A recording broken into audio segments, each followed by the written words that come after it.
This guy, his name was Woo Young Ying. Okay. He was a experienced stuntman. What he would do is he would climb on top of these big ass towers, these light posts, these electricity towers, buildings, whatever, and he would do pull-ups off the side of the buildings, bro. Is he like a stuntman for movies and stuff, or just a stuntman just for himself? Bro, for himself, bro. He would post the videos on social media and stuff, and he had over 300 videos doing this.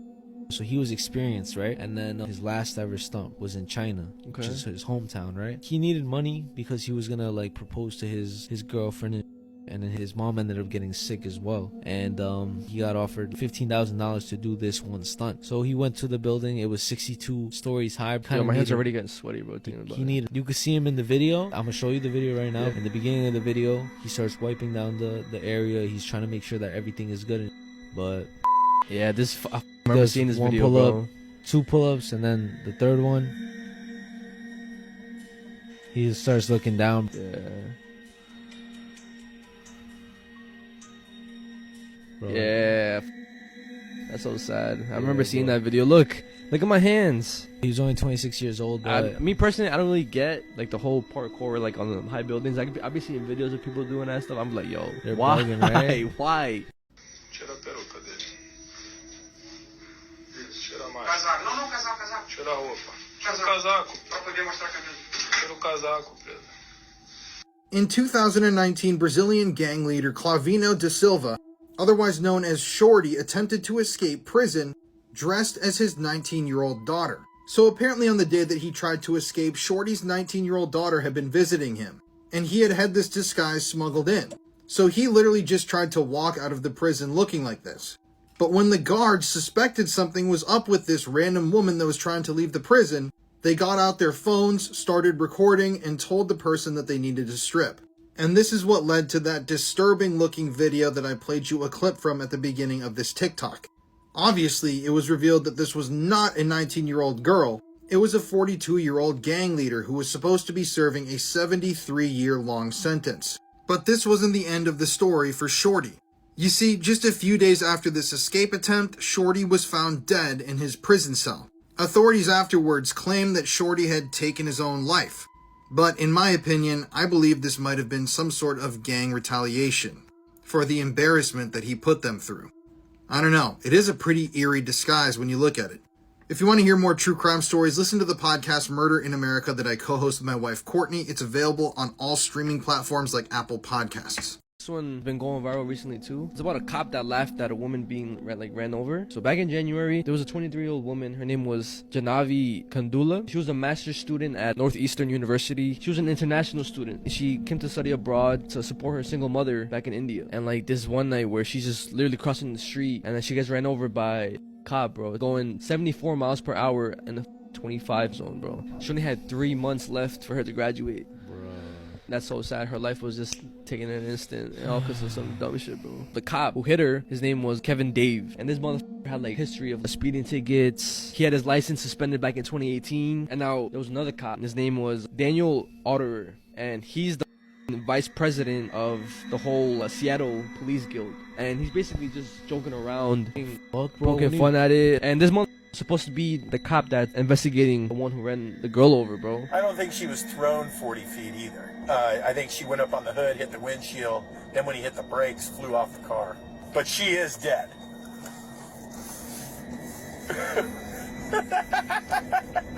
Yeah, just write a check.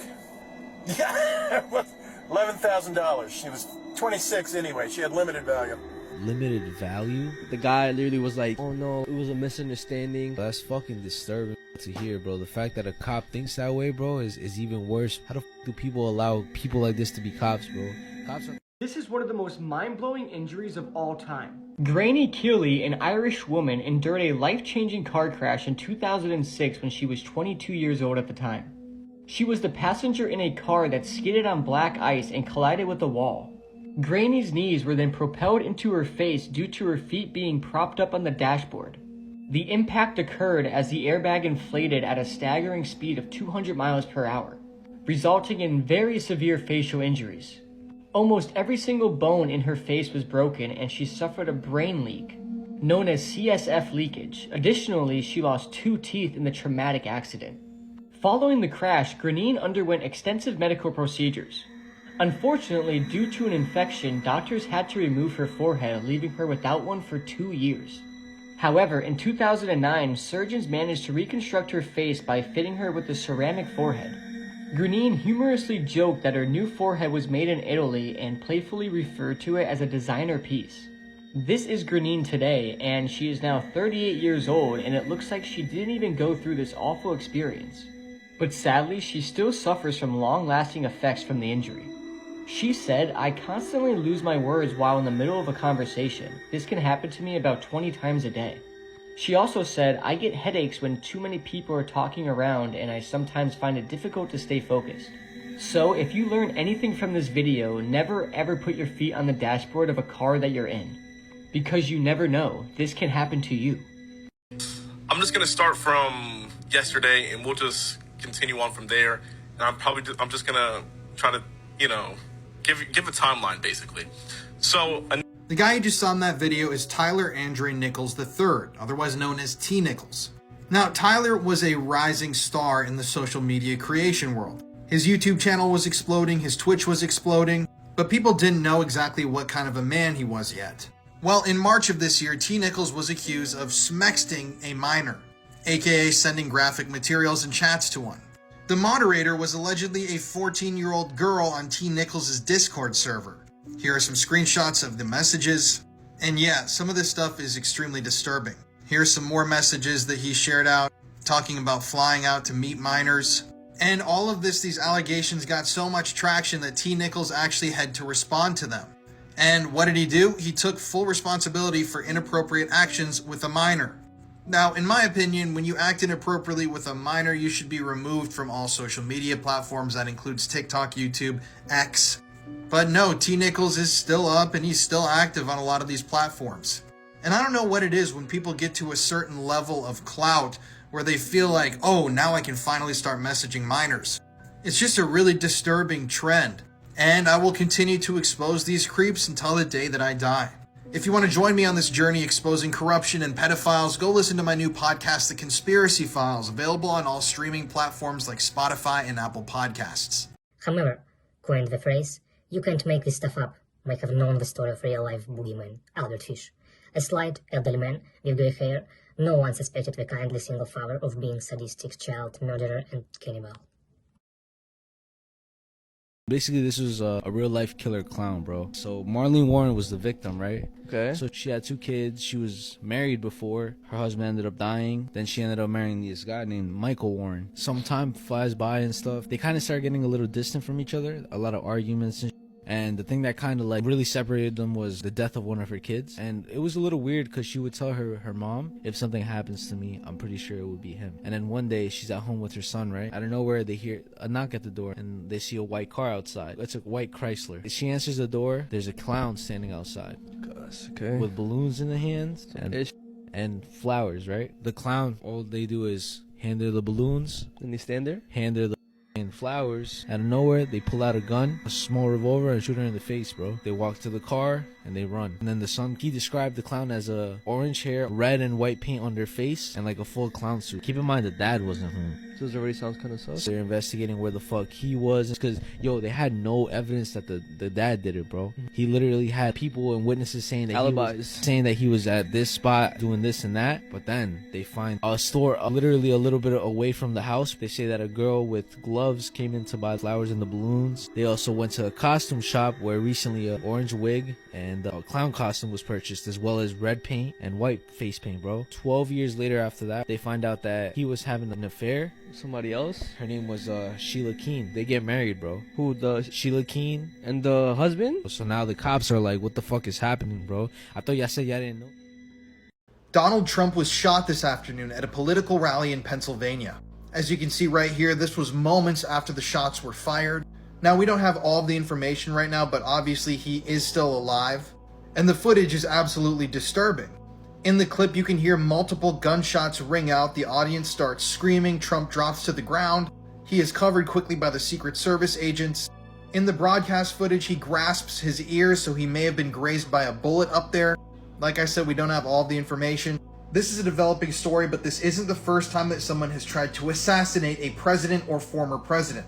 In 1912, an assassin attempted to end the life of Teddy Roosevelt as he was on the campaign trail. This man was former salon keeper John Schrank, and he would later claim that William McKinley's ghost had visited him in a dream and told him to avenge him for his assassination. Teddy Roosevelt, after being shot, continued with his speech, even as he profusely bled through the front of his shirt, and while he didn't end up getting elected that year, doctors at the time said that it was safer for him to keep the bullet inside his body than attempt to remove it. So, for the rest of his life, he carried on with a bullet lodged in his chest. Then, in 1981, someone attempted to assassinate Ronald Reagan. This photo was actually taken just moments before the shots were fired. 3 people were injured in this attack, but nobody died. And obviously, as you guys probably already know, Ronald Reagan survived. He was in critical condition when he was rushed to the hospital, but nobody ended up passing away from this assassination attempt. The guy who did it was named John Hinckley Jr., and weirdly enough, he had been obsessed with actress Jodie Foster after watching the film Taxi Driver, and he claimed that he had carried out the assassination attempt in an attempt to impress her. And interestingly enough, he just signed a record deal last year and will be releasing a folk album soon. Sometimes true for stranger than fiction. The case of Richard Trenton Chase is a story which even the most depraved horror writer would struggle to create. Over the course of 4 weeks spanning across 1977 and 1978, Richard Chase took the lives of 6 innocent victims in Sacramento, California. His murders gradually progressed in violence, beginning with drive-by shootings and culminating in acts of cannibalism. These are the most disturbing X-ray images, and this is a massive trigger warning. This is Los Angeles builder Victor Benavides. And one day, he was repairing a roof when he fell backwards holding onto a nail gun. The nail gun then went off and shot a few nails randomly. Victor didn't feel anything at first, but suddenly his mouth started to fill up with a lot of blood. He then felt around his mouth with his tongue, and to his surprise, he noticed something metal in the roof of his mouth. He then got an x-ray, and the x-ray then revealed that a 3.5-inch nail had shot up into the roof of his mouth and embedded itself in his skull, missing his brain by a millimeter, which would have been fatal. The nail was extracted and Victor had no long-lasting health problems. And according to some sources, he is back at work and using the same exact nail gun. Can you imagine how lucky Victor had to feel? This nail missed his brain by a millimeter and would have easily ended his life if it missed his brain. This is absolutely crazy, but just wait for the next one. Next, in November 2008 in Australia, 2 boys were canoeing down the Georges River when they suddenly spotted a dead body. The 2 boys rushed home and told their parents, and they immediately called the police, and the body was then recovered. The dead man was Chen Lu, and his corpse had been tied up with electrical wire and wrapped in a carpet before being dumped in the river. He had been dead for around 12 days, and his body was extremely decomposed, especially since his body was in water for that long. An x-ray of his corpse revealed extremely disturbing injuries. Embedded in his face, neck, and skull were 34 nails, all shot from a high-powered nail gun. Looking at this image, I can't help but wonder what order the nails went in. How much time before each nail was shot? The first few nails were likely done as torture, and the rest was just the murderer finishing him off. And the crazy thing is, after 15 years, the killer who did this is still out there and quite possibly doing this to more people. This is just disturbing, and what an awful way to go.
This woman claimed that her 18-month-old daughter would become the next Jeffrey Dahmer and killed her because of it. I don't think that I've ever been more angry reading a true crime case. This is Cheyenne Hill. Police were called to Riley Children's Hospital in Indiana on November 23, 2022, after Cheyenne's daughter, 18-month-old Eliana, was admitted with horrific injuries. Eliana was severely malnourished and had a brain bleed, a broken collarbone, bruises on her face, and a swollen and deformed head. After seeing just how bad her injuries were, someone in Child Services notified authorities about Eliana's condition, which sparked an investigation into Cheyenne. While she was still hospitalized, Cheyenne told police that Eliana would become the next Jeffrey Dahmer, a serial killer who killed at least 17 men and boys starting in 1978. She went on to say that she believed her daughter was not a nice kid and that something wasn't right with her. When police asked her why she compared her 18-month-old to Jeffrey Dahmer, she laughed, and as Eliana lay there dying, Cheyenne called her an asshole. Sadly, just a few days later, little Eliana would die because of her injuries. Her death was ruled a homicide as a result of blunt force trauma to the head. Early on in the investigation, it came to light that a couple of witnesses noticed bruises and swelling on Eliana's face in the days leading up to her ultimate death. And on one occasion, a witness even told Cheyenne that she needed to be taken to the doctor. But Cheyenne snapped back at them and said, quote, "No. Under no circumstances are you to call an ambulance or take her to the hospital. I will make the decisions. That is my child." End quote. Cheyenne would eventually take her into the hospital, but not for another 8 days. Authorities also found that Cheyenne reportedly told a neighbor that Eliana was going to kill someone one day, and she also blamed Eliana as being the reason why her boyfriend wouldn't marry her. Even with all of this evidence, it would take nearly a year for Cheyenne to be arrested in connection to her daughter's death. During the trial, prosecutors couldn't prove that Cheyenne was the one who inflicted the injuries, but they were able to prove that Cheyenne neglected Eliana after the abuse. Cheyenne reportedly left Eliana in critical condition after the abuse and went to work, which is what ultimately led to her death. On Tuesday, Cheyenne was convicted of child neglect causing death and was sentenced to 30 years in prison. She showed no emotion or remorse in court. It's stories like this that anger me so much and make me realize that not everyone should be allowed to have kids. This might be the worst pedophile in American history. This is 58-year-old Scott Allison from Kentucky. In 2021, authorities identified Scott as being one of the worst pedophiles on the internet. This account that the authorities had been tracking was posting some of the most vile, disturbing CP and CSAM that they had ever seen, depicting the abuse of children as young as 2 years old. Scott had usernames on 2 different dark web pedophile websites, where he regularly made posts talking to other pedophiles and posted some of his collection. When authorities finally got Scott's IP address and tracked him down to his house, they made an absolutely grim discovery. When authorities raided his home, they found a hard drive. And on that hard drive, authorities located over 130,000 images and videos depicting CP or CSAM. Let's just think about that for a second. 130,000 individual images and videos. Just imagine how many kids were victimized to get a collection that big. They also, after doing a forensic search of his computer, found that Scott had saved 108,000 posts and pages related to CP or CSAM on the dark web in saved searches on his computer. Scott, as it turns out, was one of the dark web's biggest pedo peddlers, and he was advertising all across the dark web that he had one of the biggest collections of CP that people could get access to pay him for. Thankfully, though, Scott did plead guilty, but unfortunately, it's not life in prison. This is not life in prison. It should be, but it isn't. Scott's sentence is probably going to be a minimum of 15 years, up to 30 years in prison, a large fine. But once again, that means with good behavior like we've seen with these creeps so many times, this guy can put his time in and then eventually rejoin society. I think that with these people, you literally just lock them up, throw away the key, that's it. But obviously our government doesn't see these crimes the same way that we do. If you want to hear more true crime stories, listen to the podcast Murder in America that I co-host with my wife Courtney. It's available to listen to for free on all streaming platforms like Apple Podcasts. These are twisted murder cases you've never heard of, and this is a massive trigger warning. This case takes place in Indonesia on May 12, 2016. Ino Ferrara was an 18-year-old woman who had recently graduated from a vocational school, and after graduation, she began working in an office of a plastics factory. The factory was some time away from her parents' home, but it did have accommodations for both men and women. that was separated between genders. Ino lived in the company's accommodation just outside the factory, and every week she would return to her parents' house for a night or two and spend time with her family. Ino was the fourth of 7 children, and she and her family were followers of Islam. And because of this, she was arranged to be married to a man at some point. However, in April 2016, Ino was walking back to her accommodations after a day at work when she bumped into a teenager who was referred to on the media as R.A. The two talked and exchanged numbers, and for the next month the two texted often and started somewhat of a relationship. At the time, R.A. was 16 and was a student at a neighboring high school. On May 12, 2016, Ino asked R.A. to come to her accommodation. She told him because of the arranged marriage, the month-long relationship had to come to an end, and the two decided to meet to say goodbye. At 11:30 that night, R.A. arrived at the women's section of the accommodation. Ino met him and at the gate let him in, and the two talked in her room.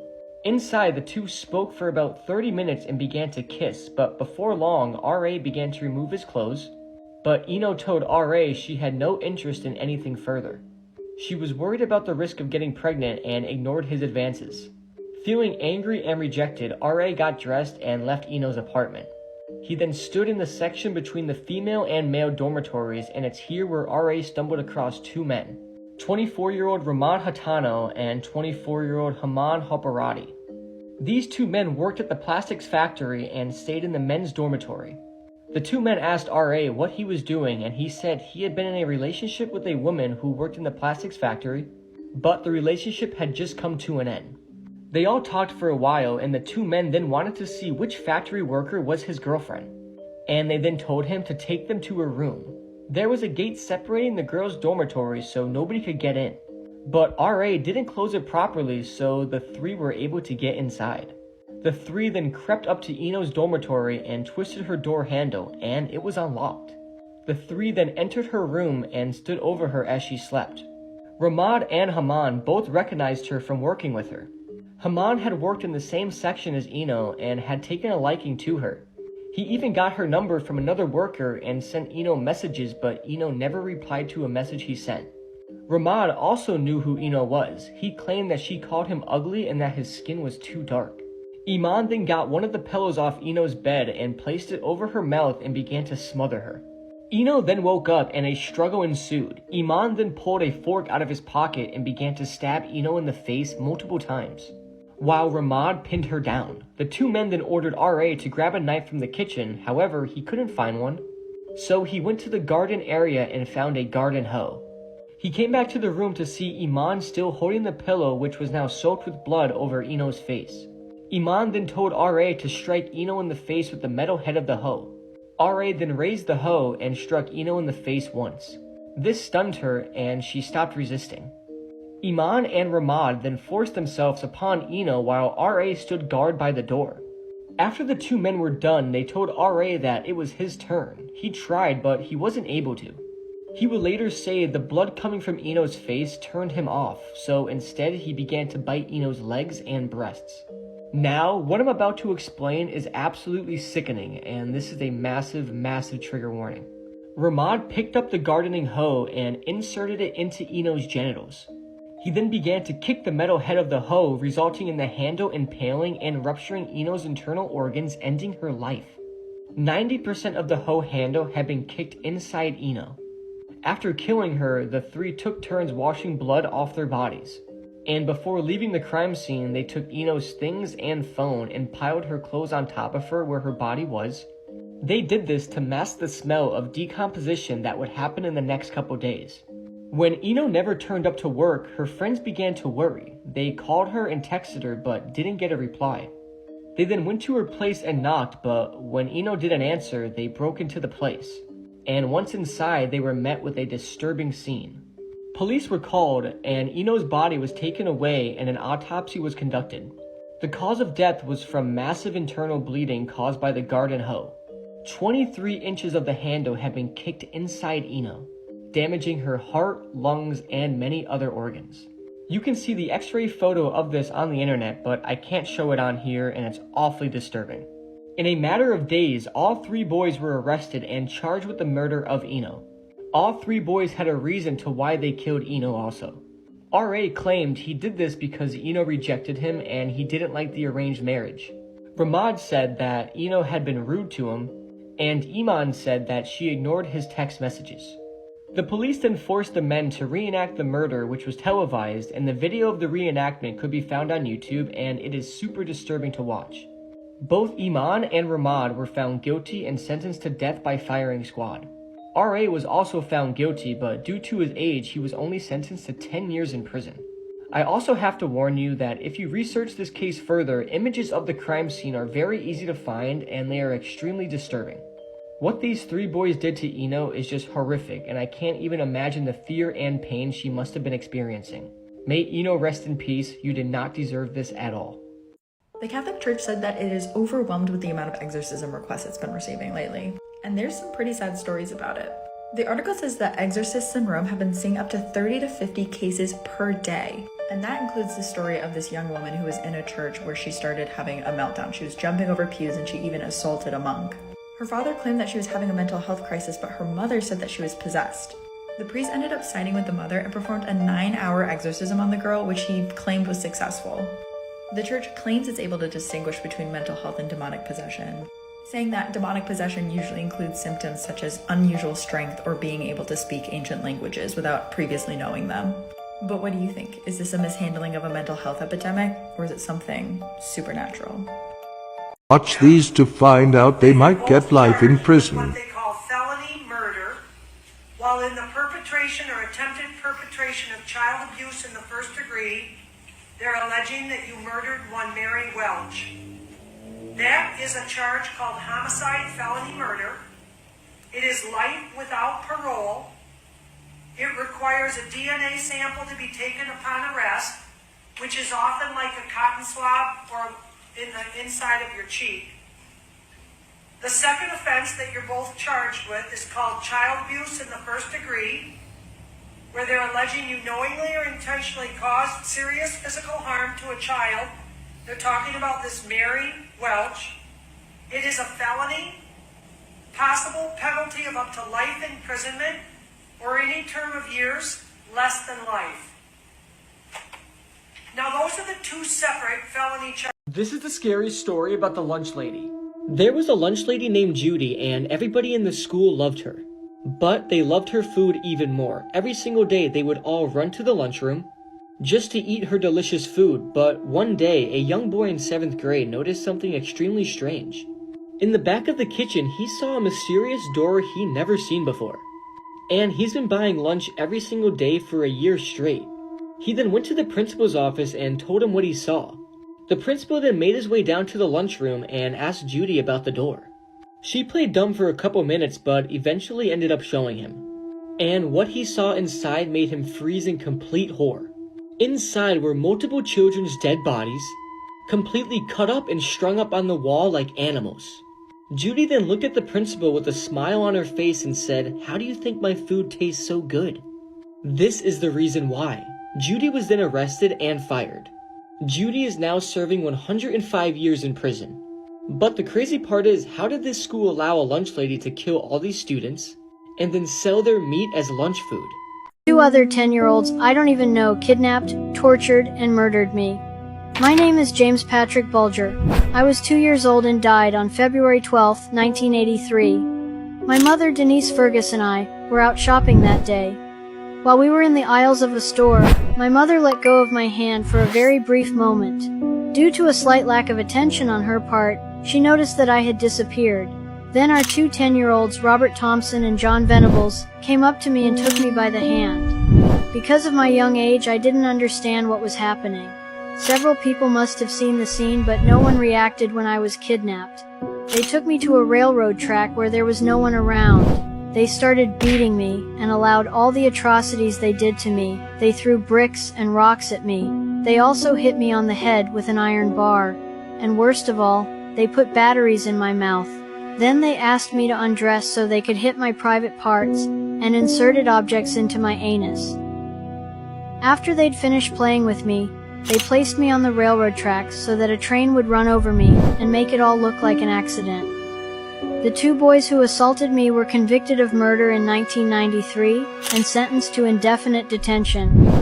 They were released under new identities as adults. Do you think their judgments were correct? This woman vanished on a yoga retreat, and this eerie image is the last known photo of her. On the 19th of October 2023, Nancy Ng was at a yoga retreat. Nancy is 29 years old from California and had been at the retreat at Lake Atilan in Guatemala. On the day in question, she disappeared while taking a kayaking trip with some others from the retreat. Nancy and another person who was at the retreat broke away from the group and began paddling about a mile into the lake. The woman that she was with is the last known person to have seen Nancy. The woman in question has spoken out through her attorney, stating that they happened upon each other while they were in the lake and began to chat to each other. While out in the water, she said that Nancy decided she wanted to go swimming. She claims that she tried to stop Nancy doing this due to the rough nature of the water and the current. The woman states that Nancy ignored her warnings and got into the water and managed to push her kayak away. This woman states that she tried to retrieve the kayak by keeping one leg in her boat and another in the other kayak. She said she got close to the swimmer and managed to push it back to her.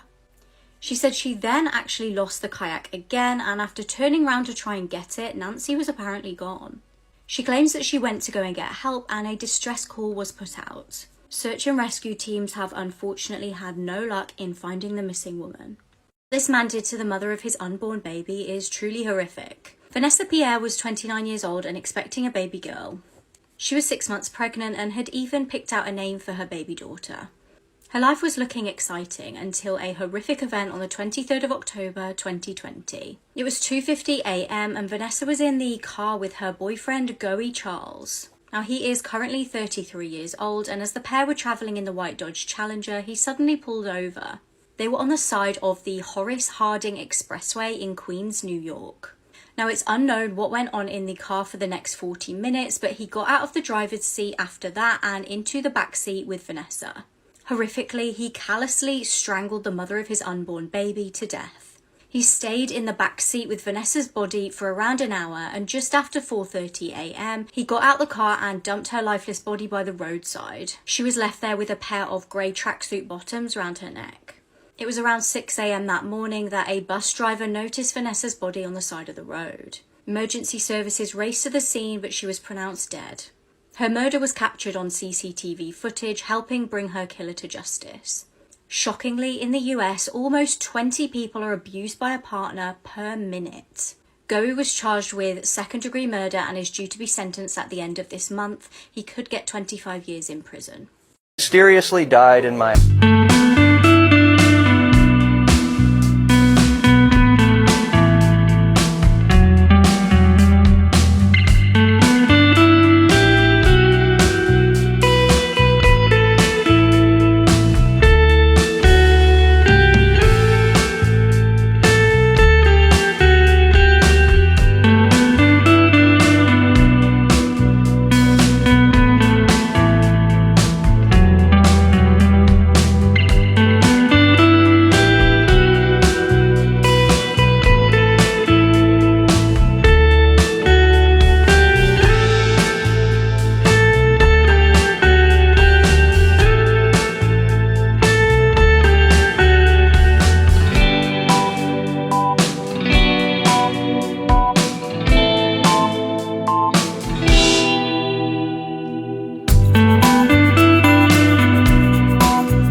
This is the Mr. Hands video, one of the hardest videos to watch on the internet, explained. The Mr. Hands video took place on July 2nd, 2005. It happened on a 40-acre farm in Washington. Kenneth Pinion and James Michael Tate lived right next to the farm in a trailer park and often visited the farm to engage in sexual intercourse with the horses inside. On the night of July 2nd, 2005, Kenneth Pinion and James Michael Tate and an unidentified man snuck into the farm to engage in their zoophilia. And much like their previous experiences, they went on to film this event. The video is short and it's around 40 seconds long. The video opens up in a very dark barn. You see a man with his pants down bending over, and next to him you see a very large horse. You then see another man in the shot moving the horse closer to the man bending over. He successfully does this and the horse walks further into the shot, and at this point you see the horse has a massive erection. I could assume you know where this is going, and I doubt you guys need me to explain it, but I will anyway. At this point in the video, the man in the shot grabs the horse's you-know-what and guides it into Kenneth Pinion's butt.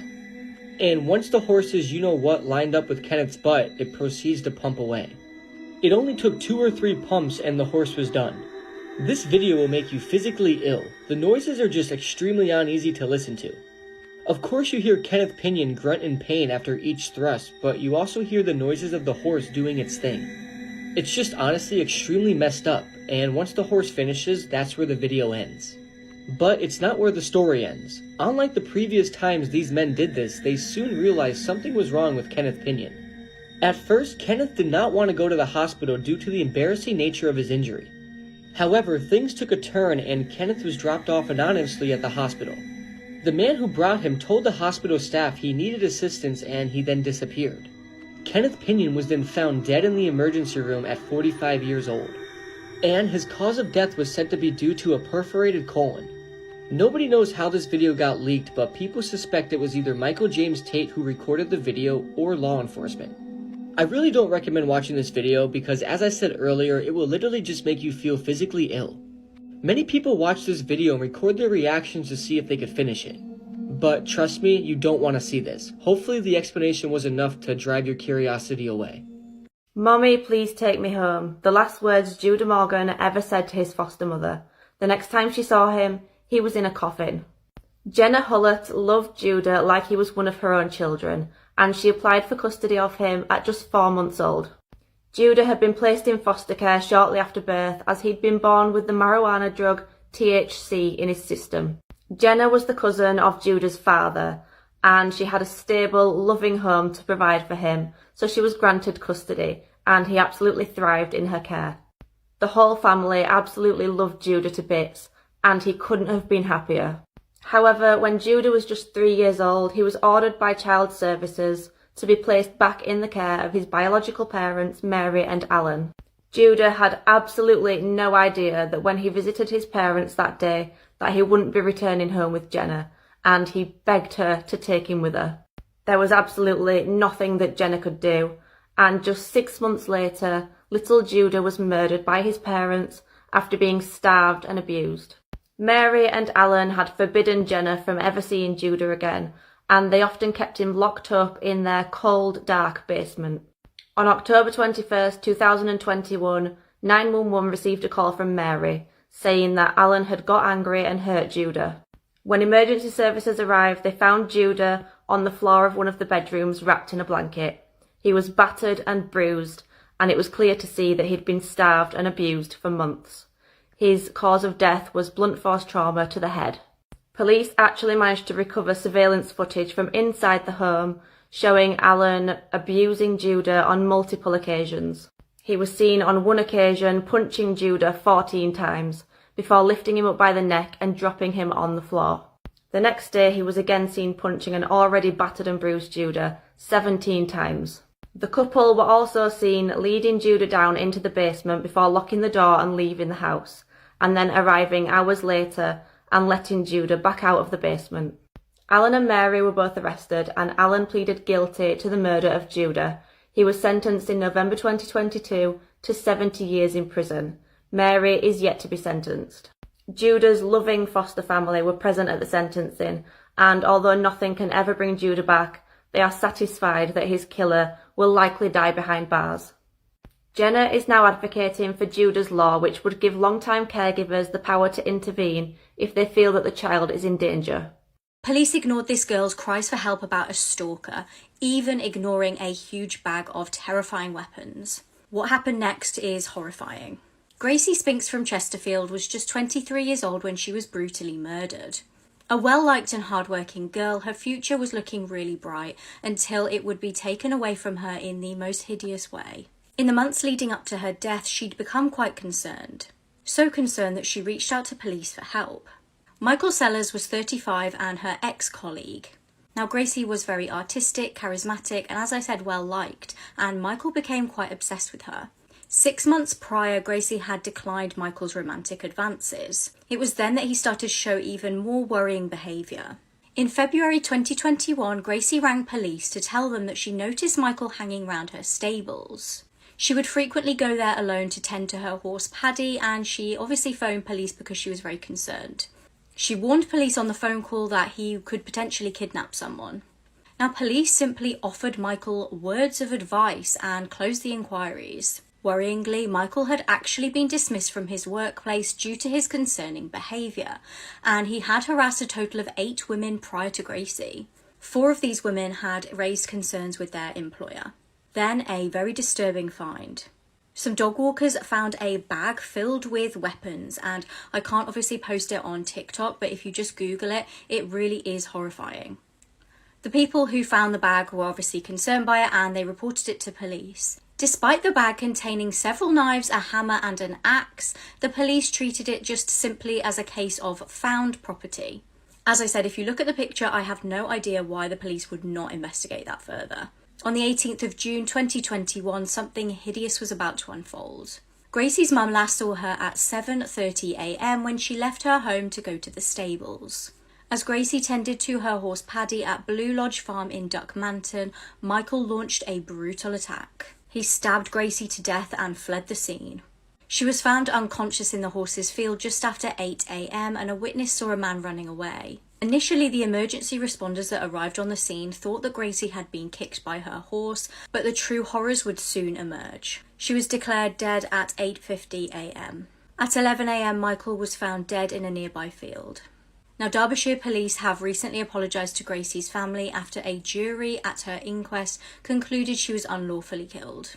The Gracie's Law petition was set up by her loved ones, and the aim of the petition was to raise awareness of the issues of stalking and the urgent need for government and police forces to take it more seriously. GracieSpinks.com has got a page where you can donate to this cause.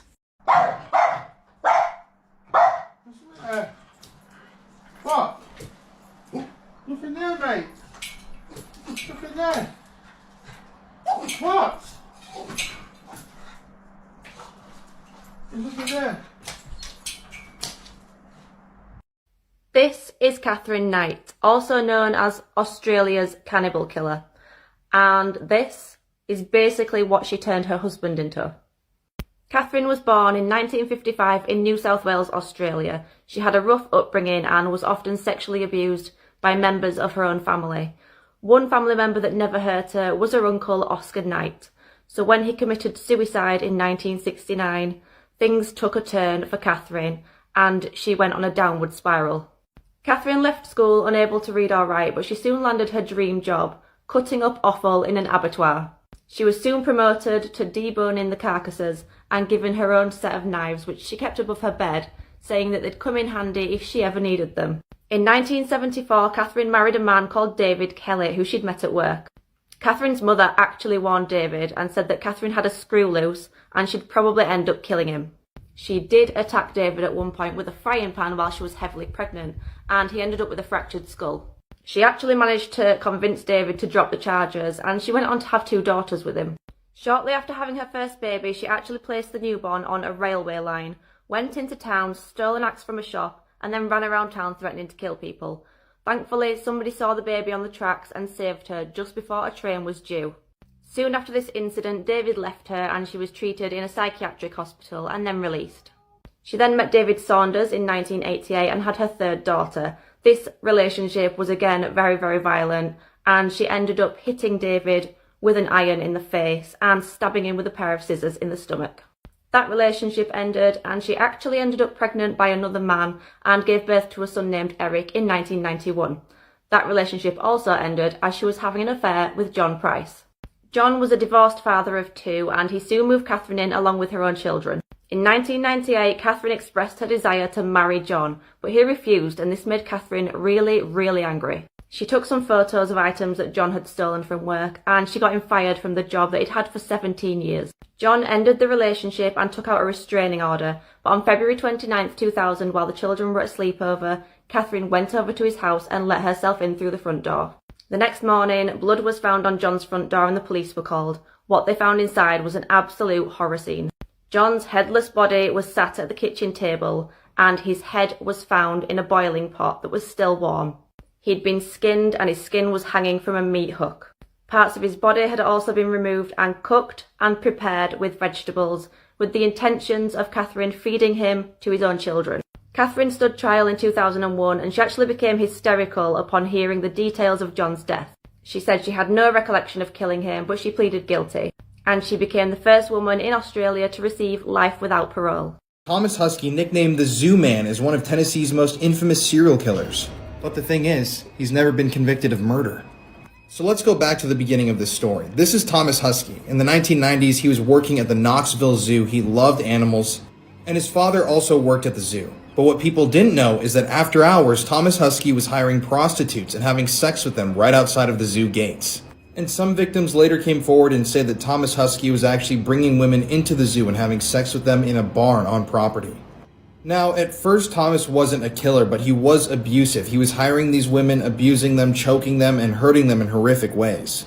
Now, word spread throughout Knoxville pretty quickly amongst the local sex worker population that this Thomas Husky guy was abusive, and a lot of women refused to get in the car with him. But at the time, some women still did. They considered it just to be another danger of their job. But that brings us to Cahaba Lane, which is a dead-end street just outside of Knoxville, Tennessee. It was here on Cahaba Lane where Thomas Husky started bringing these women to have sex with them. It was an isolated lane. It was a dead end. It was a wooded area filled and covered with trash. And it was out here in the isolated dark woods where Thomas would carry out some of his crimes. He would rape people, he would abuse them, he would physically abuse them. Terrible things. Well, eventually, one sex worker had enough. She went to the police and told them that this Thomas guy had hired her and he had really abused her badly. So a local detective, accompanied by the woman, headed out to Cahaba Lane to check out where she had been abused by Thomas. And lo and behold, they actually found Thomas out there at the end of the road, butt naked, with another woman. So seeing this as proof that the woman wasn't lying to him, the detective took Thomas into custody. He was charged with some crimes, but unfortunately, even though they talked to a number of sex workers from the area, none of them wanted to testify against Thomas. They didn't want to get involved.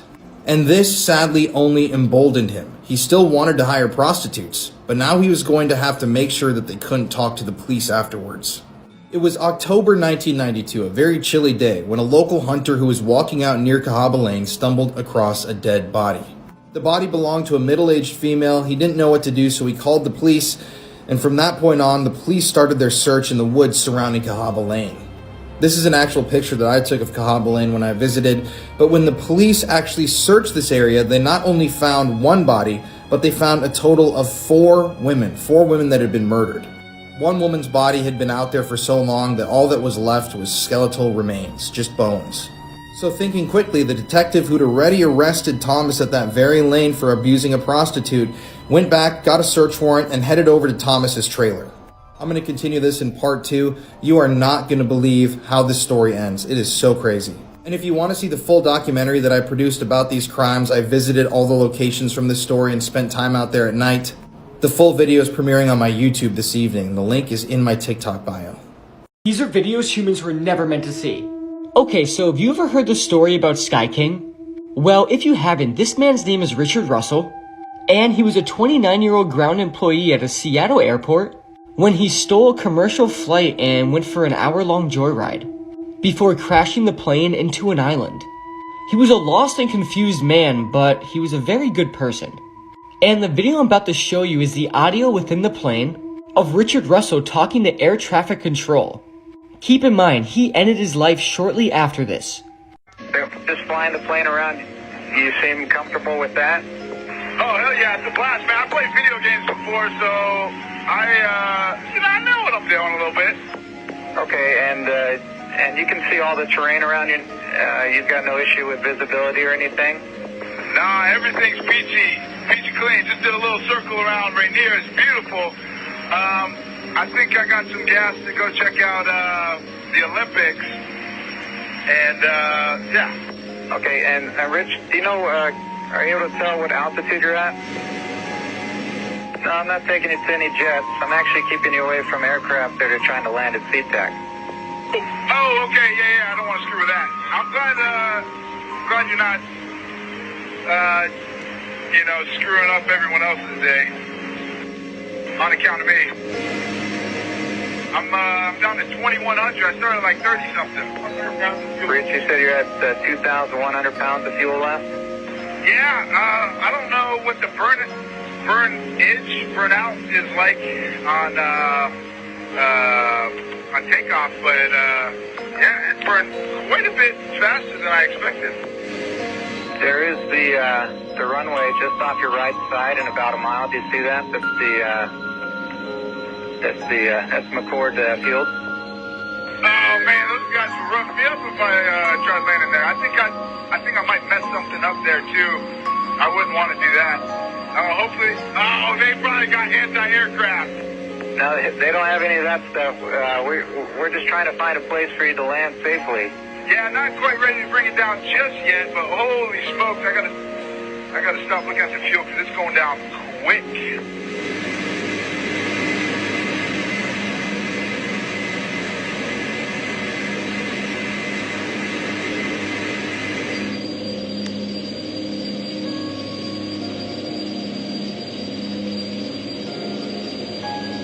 And I think you might have some questions. Rich, I've got a pilot on with us, and if you got any questions, you can ask him now.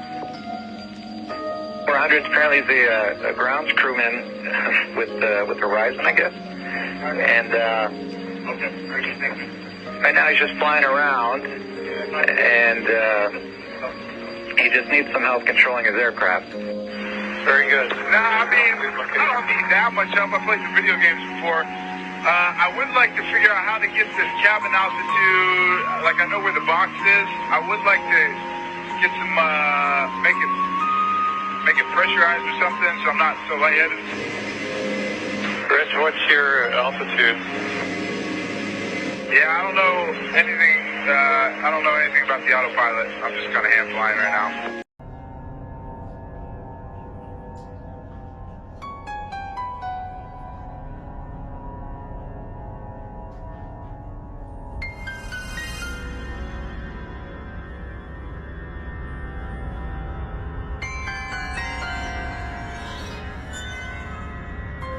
This woman screamed, "I don't want to die," as she was dragged to her death in a horrifying theme park incident. Kelty Byrne was a Canadian student animal trainer and competitive swimmer. She was working at Sealand of the Pacific to earn extra money, and this involved being trained to work with orcas, otherwise known as killer whales. In controversial theme parks such as Sealand of the Pacific and SeaWorld, huge animals are either bred in captivity or traumatically captured and ripped apart from their families and natural habitats for humans' entertainment. On February the 20th, 1991, Kelty was working a shift and 3 whales were in one of the pools, including the infamous Tilikum. In a horrific turn of events, Kelty accidentally slipped and fell into the whale pool and attempted to grab onto the edge and save herself. However, before she could do so, she was grabbed by one of the whales that dragged her into the pool. The 3 whales then began throwing Kelty around, with many speculating that they may have simply thought this was a game. Others theorised that the whales were so traumatised and angered by their lives in tiny little pools that they took it out on Kelty. She was dragged under the water and then back up, screaming, "I don't want to die." After this horrific ordeal, she eventually drowned. It's reported that she was absolutely covered in bruises, was completely battered, and also covered in teeth marks. If I didn't know this was a true crime case, I would think it was a disturbing horror film. On the morning of the 7th of October 2022, a barefoot woman was running around Excelsior Springs, Missouri, bashing on people's doors. Witnesses describe her looking like she came straight from a horror film and she was calling for help. She'd been beaten, held captive, and SA'd for weeks. The woman was a shocking sight. She was covered in injuries and was wearing a bin bag. Disturbingly, she was gasping for breath as she had a very tight metal collar locked round her neck. It was a nurse who opened the door to her and let her come in. The nurse started to call police, and at this point the woman panicked. She warned her that the captor would kill her and claimed that he had killed her 2 friends. When police got there, the woman explained that a man called Timothy had captured her the month prior. He'd been holding her hostage this whole time. She said he'd been keeping her locked in the basement and had been SAing her. Disturbingly, she told police that he actually had a young son who lived at the house with him.